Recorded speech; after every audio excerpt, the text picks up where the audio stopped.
വളരെ പ്രധാനപ്പെട്ട ഒരു വാർത്തയിലേക്ക് പോകണം. ഗണേഷ് കുമാർ വിഷയത്തിൽ ഒരു വഴിത്തിരിവ് സംഭവിച്ചിരിക്കുന്നു എന്നാണ് ഇപ്പോൾ ലഭിക്കുന്ന വിവരങ്ങൾ. ഭാര്യയോട് ബിന്ദുബേനോട് ഗണേഷ് കുമാർ ക്ഷമ പറഞ്ഞിരിക്കുന്നു എന്നുള്ള വിവരം ഈ ഘട്ടത്തിൽ പുറത്തു വരികയാണ്. ആരോട് ഇതിങ്ങനെ എത്ര വട്ടം പറഞ്ഞു? സംഭവിച്ച കാര്യങ്ങളിൽ ക്ഷമാപണം നടത്തി. ആണുങ്ങളായാലേ അല്പസ്വല്പം നാണോ മാനൊക്കെ വേണം.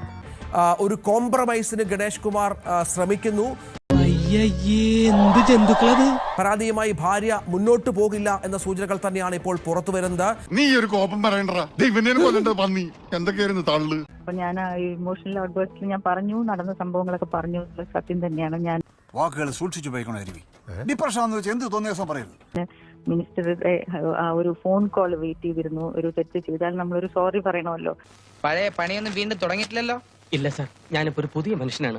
100% സൽസ്വഭാവം. അതിനുവേണ്ടി ഞാൻ വെയിറ്റ് ചെയ്തിരുന്നിട്ട് അതിന് പ്രതീക്ഷിച്ചിരിക്കുമ്പോൾ 112 വിളിച്ചപ്പോൾ വട്ടാണെന്ന് പറഞ്ഞപ്പോൾ ഉള്ള ഒരു ഇമോഷണൽ ഔട്ട്ബേസ്റ്റ് ആണ് അത്. അല്ലെങ്കിൽ വാവിട്ട വാക്കും വയറൂട്ട വളി രണ്ട് തിരിച്ചെടുക്കാൻ പറ്റൂല. കഴിഞ്ഞിട്ട് ഇന്നലെ രാത്രി എന്റെ ഹസ്ബൻഡ് മിനിസ്റ്റർ എന്റെ സിസ്റ്ററോട് സംസാരിച്ചു. ഞാൻ ഓവർ സ്മാർട്ട് ആവുന്നൊന്നല്ല, ഗതികേട് കൊണ്ടാ.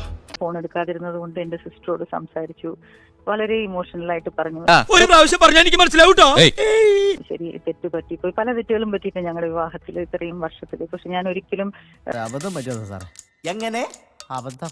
വിട്ടുപോകണമെന്നോ ഞാനത് മീഡിയയിൽ വരികയാണെന്നോ ഞാൻ ലീഗൽ പോകണമെന്നോ ഇപ്പോഴും ഞാൻ ഇമോഷണൽ കമലേഷിനോട് സംസാരിച്ചപ്പോ I never said that I want to go legal. ഞാൻ എന്റെ ഫോൺ ആക്രമിക്കാനായിട്ട് ശ്രമിച്ച ശാന്തനോടോ അല്ലെങ്കിൽ പോലീസിനോടോ my intention was never to tarnish the government or my husband.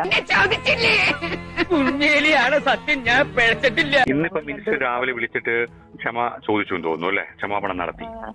Definitely എന്റെ അടുത്ത് പറഞ്ഞു അത് നമുക്കത് സോർട്ട് ചെയ്യാവുന്നതേ ഉള്ളൂ എന്ന് പറഞ്ഞു. അത് ഞാൻ പറഞ്ഞില്ലേ കമലേഷ്, ആ ഒരു ഇതിന് വേണ്ടിയിട്ടായിരുന്നു ഞാൻ വെയിറ്റ് ചെയ്തിട്ടുണ്ടായിരുന്നത്.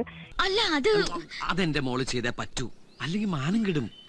നമ്മൾ ഇന്ത്യക്കാര് മാനം കെടും, എനിക്കത്ര പറയാനുള്ളൂ. എന്റെ ഒരു ഇന്റൻഷൻ അതേ ആയിരുന്നില്ല. എന്റെ അതായത് ഇനിയിപ്പോ പരാതിയായിട്ട് ഒന്നും തന്നെ മുന്നോട്ട് പോകുന്നില്ല. അപ്പൊ ഞാൻ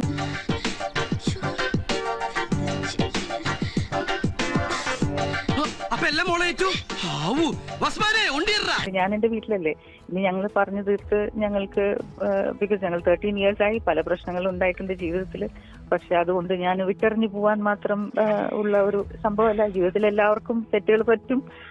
പ്രായപൂർത്തിയാവുള്ള എനിക്ക് എന്ത് തീരുമാനമെടുക്കാനുള്ള അവകാശം കേരള ഗവൺമെന്റ് തന്നിട്ടുണ്ട്. ക്ഷമാപണം നടത്തിയത് സെറ്റിൽ അത് പരിഹരിക്കും, നിങ്ങൾ കുടുംബത്തിൽ പരിഹരിക്കും എന്ന് പറയുമ്പോഴും മന്ത്രി പബ്ലിക്കിനോട് ക്ഷമാപണം ചോദിക്കേണ്ട ആവശ്യമില്ലല്ലോ.